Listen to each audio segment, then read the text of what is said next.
네, 중국 우한 교민들의 격리 장소로 지정된 충남 아산과 충북 진천에서는 이를 반발하는 주민들이 또 경찰과 계속 대치하고 있는 상황입니다. 현장 연결해 보겠습니다. 이문석 기자.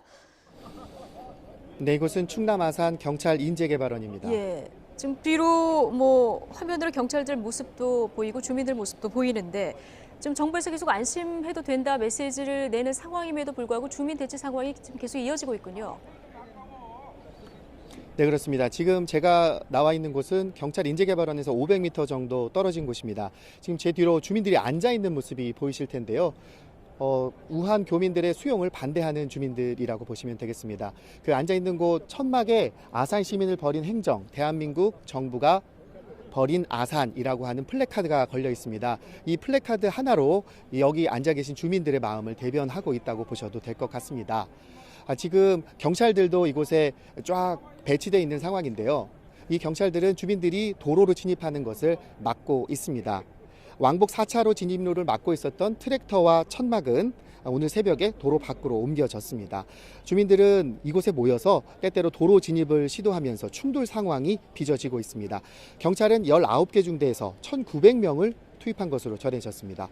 정부가 어제 중국 우한 교민들을 이곳으로 격리 수용하기로 결정하면서 인근 주민들이 크게 반발하고 있습니다.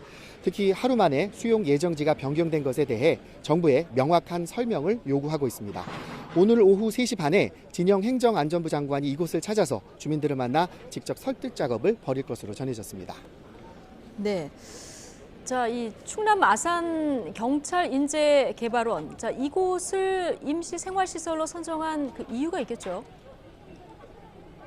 네, 그렇습니다. 네, 이곳은 정부가 교민 수용시설로 선정한 1순위 장소입니다.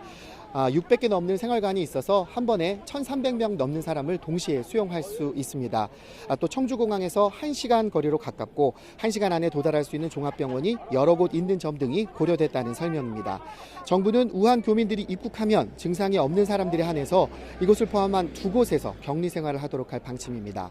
귀국하는 교민 720명 가운데 521명이 이곳에 머물 예정인데 여기엔 아산 시민 60명 등 충남도민이 141명 포함된 것으로 파악됐습니다. 정부는 잠복기인 14일 동안 전혀 증상이 없는 사람에 한해 귀가시킬 거라면서 지역 주민들의 깊은 이해를 바란다고 밝히고 있습니다. 하지만 이에 반발한 지역 주민들은 오후 1시에 이곳에서 주민 총집회를 예고했습니다. 네, 지금 격리 장소 중 또 한 곳인 충북 진천 국가공무원 인재개발원 앞에서도 대치가 계속되고 있죠. 네, 그렇습니다. 충북 진천에 있는 국가공무원 인재개발원 입구를 막고 있었던 중장비 등은 현재 치워진 상태입니다. 하지만 여전히 경찰 수백 명이 배치된 상태에서 주민들의 들어오는 것을 막고 있는 상황입니다. 주민들은 무엇보다도 국가공무원 인재개발원 반경 1km 안에 주민 17,000여 명이 거주하고 있고 어린이집, 초등학교, 중학교 등 10개의 교육시설이 있는 밀집 지역에 임시보호시설을 지정한 정부의 명확한 설명을 요구하고 있는 상황입니다. 어젯밤에 김강립 보건복지부 차관이 이곳 주민들을 설득하러 왔다가 거센 항의를 받고 돌아가기도 했습니다. 김 차관은 반대에서 나선 주민들로부터 혁신도시 안에 얼마나 많은 학교가 있는지 아느냐는 항의로 10분 만에 현장을 빠져나갔습니다. 이곳 공무원 인재개발원엔 212개의 방이 있습니다. 우한에서 귀국할 교민 200여 명이 이곳에서 격리 수용될 예정입니다. 지금까지 충남 천안 경찰 인재개발원에서 YTN 이문석입니다.